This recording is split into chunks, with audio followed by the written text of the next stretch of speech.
ఇప్పుడే జూన్ 4వ తారీఖు వచ్చిన ఎన్నికల ఫలితాలు ఒక కొత్త చరిత్రను సృష్టించాయి.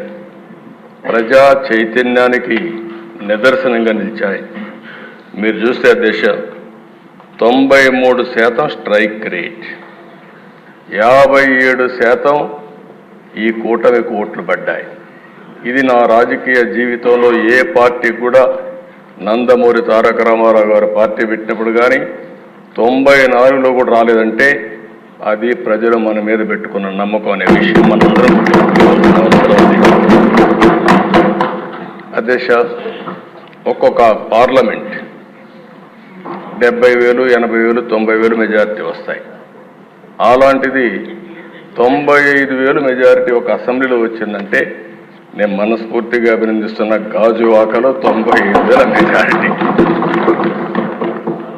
అంటే దీన్ని చూసినప్పుడు చాలా ఆనందం, ఆశ్చర్యం వేస్తుంది. దీని వెనకాల కూడా దిశ చాలా శ్రమ ఉంది. ఒక్క విషయం మనం గుర్తుపెట్టుకోవాల్సిన అవసరం ఉంది. మిత్రులు పవన్ కళ్యాణ్ గారు ఇప్పుడే మాట్లాడారు. ఒక్కసారి రాష్ట్ర ప్రజానికి కానీ ఎలాంటి నమ్మకం కల్పించామంటే చాలా సఫర్ అయ్యాం. 2014లో కూడా కొత్త రాష్ట్రం, ఈ రాష్ట్రం అభివృద్ధి కావాలని ముందుకొచ్చి పోటీ చేయకుండా సపోర్ట్ చేసిన వ్యక్తి పవన్ కళ్యాణ్ గారు. సామాజిక బాధ్యత కోసం ఆలోచించారు, ముందుకొచ్చారు.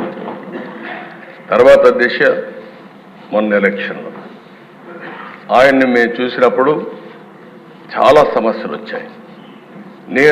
నన్ను అరెస్ట్ చేసినప్పుడు జైలుకు వచ్చి నన్ను పరామర్శించిన తర్వాత బయట వచ్చి ఆ క్లిష్ట సమయంలో ఏమాత్రం ఓటు డివైడ్ కావడానికి వీలు లేదు, రాష్ట్ర ప్రయోజనాల కోసం తెలుగుదేశం, జనసేన కలిసి పోటీ చేస్తామని చెప్పిన మొదటి వ్యక్తి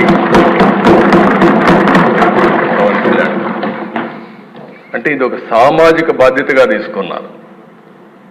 రాజకీయంలో అరుదైన సంఘటన ఇది. ఇద్దరం కలిసిన తర్వాత బీజేపీ వారు కూడా ముందుకొచ్చారు, కేంద్ర నాయకత్వం. ముగ్గురం కలిసిన తర్వాత దిశ ఇది ఒక సునామీ. ఎవ్వరూ ఊహించిన సునామీ రాష్ట్రంలో వచ్చిందంటే ఎన్నికల్లో కూడా మనం తీసుకున్న నిర్ణయాలు కారణం. ఆ నిర్ణయాన్ని మళ్ళీ మనందరం కలిసి వారు ఒక మాట చెప్పారు, మనస్ఫూర్తిగా అభినందిస్తున్నా.